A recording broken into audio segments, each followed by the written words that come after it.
प्रभु यदि कोई हमें चोट पहुंचाए तो उसे प्रेम कैसे दें?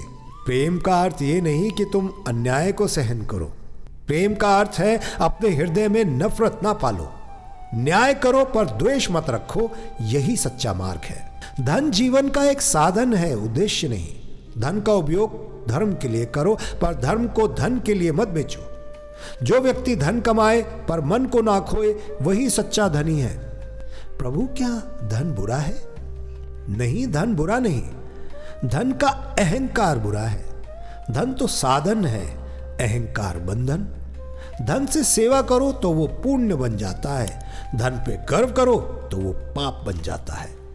मोह सबसे सुंदर और सबसे खतरनाक बंधन होता है। मोह प्यार की तरह दिखाई देता है पर वास्तव में वो भय है, खो देने का भय। तो क्या हमें मोह नहीं रखना चाहिए प्रभु? रिश्तों में प्रेम रखो पर मोह नहीं, क्योंकि प्रेम मुक्त करता है और मोह बांध देता है। प्रेम उड़ान देता है, मोह पंख कतरता है। प्रेम ईश्वर तक ले जाता है और मोह संसार में अटका देता है। जीवन में 3 चीजें तुम्हारे हाथ में नहीं, फल, समय और परिणाम, पर एक चीज तुम्हारे हाथ में जरूर है और वो है कर्म। कर्म को सुंदर कर लो, जीवन अपने आप सुंदर हो जाएगा। प्रभु यदि लोग बुराई करें तो हम क्या करें? लोग जैसा करें वो उनका कर्म है, तुम जैसा करो वो तुम्हारा धर्म है। प्रभु आपने प्रेम, सम्मान, धन, मोह सब समझाया। अब मुझे यह बताइए कि क्रोध क्यों आता है? क्रोध हमेशा तब आता है जब तुम्हें लगता है कि दुनिया तुम्हारे अनुसार नहीं चल रही। अर्थात क्रोध का कारण संसार नहीं, मैं स्वयं हूं। हां, क्रोध तब नहीं आता जब परिस्थिति खराब हो। क्रोध तब आता है जब अहंकार यह स्वीकार नहीं कर पाता कि परिस्थिति तुम्हारे हाथ में नहीं है, तुम्हारे अनुसार नहीं है। क्रोध मन की आग है और आग कभी किसी को नहीं छोड़ती। तो क्या क्रोध हमेशा गलत है? नहीं, कभी क्रोध सही भी होता है यदि वो अधर्म के खिलाफ खड़ा हो। पर उस क्रोध से तुम्हारे भीतर आग नहीं लगनी चाहिए। वो बस एक कार्य होना चाहिए, तुम्हारी चेतना को दूषित करने वाला जज्बात नहीं। क्रोध का उपयोग करो, क्रोध तुम्हारा उपयोग ना करे। फिर क्रोध पर नियंत्रण कैसे करें प्रभु? तुम क्रोध को रोक नहीं सकते, लेकिन तुम क्रोध में जलने से बच सकते हो। वो कैसे प्रभु? जो हुआ वो पहले ही हो चुका था। संसार उसी नियम से चलता है जो परम सत्य तय करता है। तुम्हारा क्रोध किए हुए को बदल ही नहीं सकता। वो तो होना है, वो होकर रहेगा। जब तुम ये समझ जाते हो तो क्रोध अपने आप शांत हो जाता है, समाप्त हो जाता है। जो व्यक्ति क्रोध में केवल प्रतिक्रिया देता है वो मूर्ख है। जो व्यक्ति क्रोध में समाधान ढूंढता है वो ज्ञानी है। तुम कुछ भी ना बोलो, क्रोध स्वयं गलने लगता है। जिस क्षण तुम चुप हो जाते हो, तुम्हारी चेतना तुम्हें संभाल लेती है। प्रभु, जीवन की सबसे बड़ी जीत क्या है? अपने ऊपर जीतना, दूसरों पर जीत नहीं। दूसरों पर जीत प्रस्तावना है, अपने ऊपर जीत महाकाव्य। दूसरों को हराना आसान है, अपने भीतर बैठे भय, अहंकार, गुस्सा, संदेह, इनसे लड़ना कठिन है। लेकिन हम स्वयं को कैसे हराएं? रेगिस्तान में पानी खोजने वाला कभी शांत नहीं रहता। मनुष्य भी ऐसा ही है। जो अपनी इच्छाओं में खो गया वो अपने आप से सदैव हारता रहता है। असली जीत के 3 स्तर हैं। मन के विचारों पर जीत। विचार तुम्हें चलाएं, यह गुलामी है। तुम विचारों को चलाओ, यही विजय है।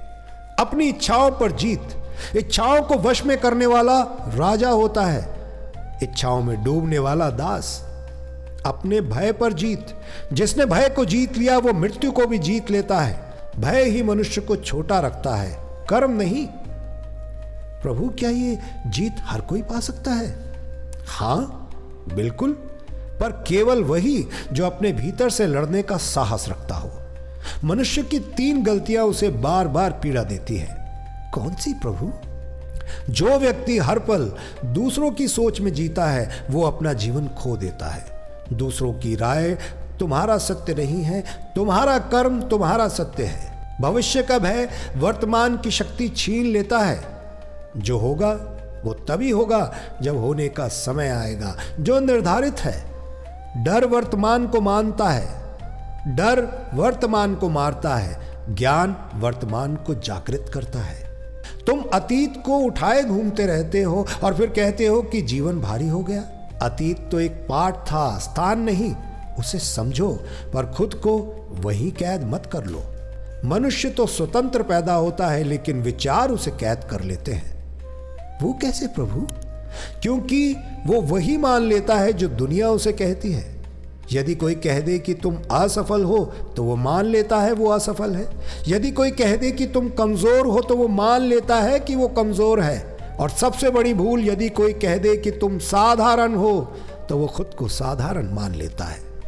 तो प्रभु सच्चाई क्या है? सच्चाई सिर्फ एक है, हर मनुष्य में दिव्यता है। जिस दिन ये जान लोगे, मन की सभी बेड़ियां खुद ब खुद टूट जाएंगी। मन की सभी बेड़ियां अपने आप टूट जाएंगी। प्रभु जीवन में दिशा कैसे मिले? कर्म तो बहुत है, रास्ते बहुत हैं, कौन सा सही कौन सा गलत कैसे पता चले? मन अच्छा लगे वही सुख देता है, बुद्धि अच्छा समझे वही सही राह दिखाती है, आत्मा जो स्वीकार करे वही सत्य है।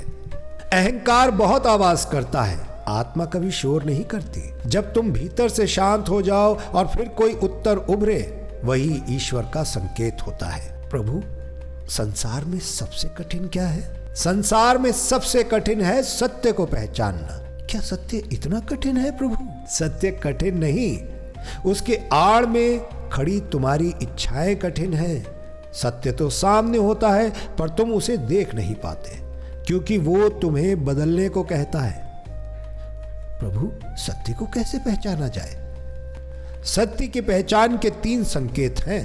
पहला, सत्य शांत होता है, कभी शोर नहीं करता।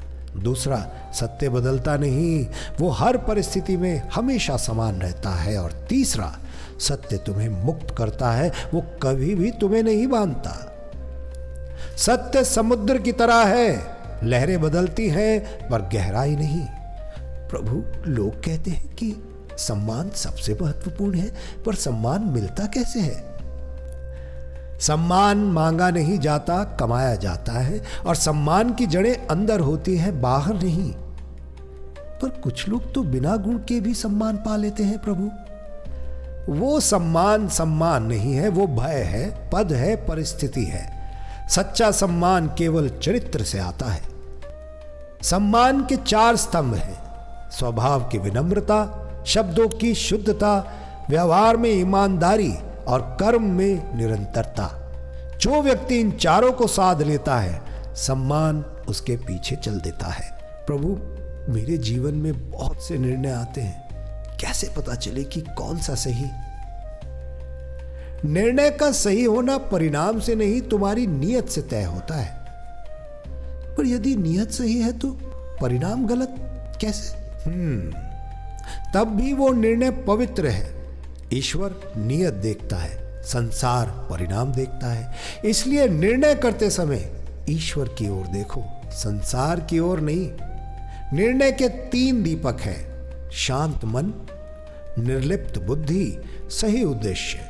यदि तुम्हारे भीतर ये तीनों हैं तो समझ लो कि निर्णय सही है। प्रभु कभी कभी कुछ लोग इतना दुख देते हैं कि घृणा रोकना मुश्किल हो जाता है। क्या घृणा गलत है? घृणा आत्मा के लिए जहर है। ये पहले तुम्हें जलाती है, फिर दूसरों को। घृणा का अर्थ है तुमने अपने घाव को पकड़े रखा है, और क्षमा का अर्थ है तुमने स्वयं को मुक्त कर दिया। तो क्या हर किसी को क्षमा कर दे? क्षमा का अर्थ दूसरे को मुक्त करना नहीं, अपने हृदय को मुक्त करना है। पर क्षमा का अर्थ ये नहीं कि तुम अन्याय को स्वीकार कर लो, अधर्म को स्वीकार कर लो, पर घृणा के बिना। पर क्षमा का अर्थ ये नहीं कि तुम अन्याय को स्वीकार करो, अधर्म का विरोध करो, पर घृणा के बिना। प्रभु लोग कहते हैं कि धन महत्वपूर्ण है, और कुछ कहते हैं धन माया जाल है। सत्य क्या है? धन अच्छा सेवक है, पर अत्यंत बुरा स्वामी। तुम उसे चलाओ तो ये साधक बन जाता है, तुम उसे चलाओ तो ये साधन बन जाता है, वो तुम्हें चलाए तो ये बंधन बन जाता है। तो फिर लालच क्यों पैदा होता है प्रभु? लालच तब पैदा होता है जब मनुष्य धन में सुरक्षा ढूंढता है और ईश्वर को भूल जाता है। धन का धर्म क्या है? वो जहां से आए ईमानदारी से आए, जहां जाए वो शुभ कार्य में जाए, मन और जीवन पर शासन ना करे। तो प्रभु क्या धन आत्मा को दूषित कर देता है?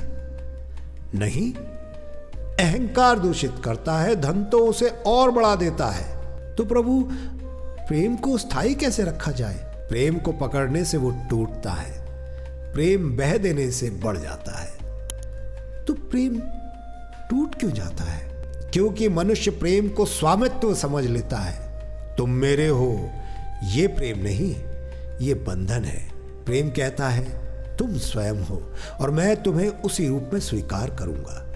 जहां प्रेम है वहां भय नहीं, जहां प्रेम है वहां अहंकार नहीं, जहां प्रेम है वहां अपेक्षा कम और आभार सबसे ज्यादा होता है। प्रभु मेरे भीतर से डर क्यों नहीं जाता?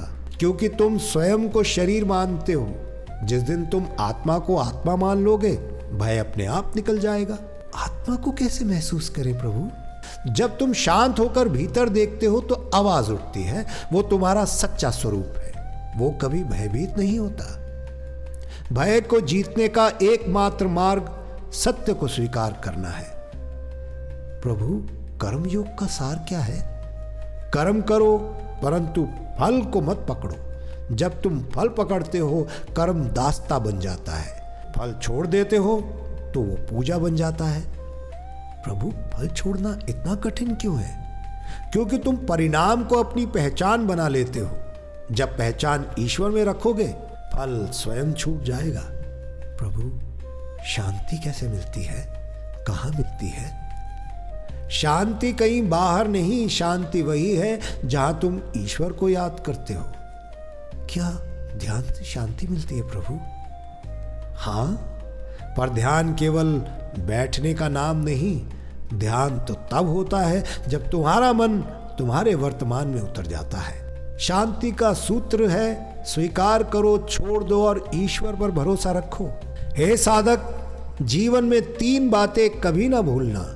हे साधक, जीवन में ये बातें कभी ना भूलना।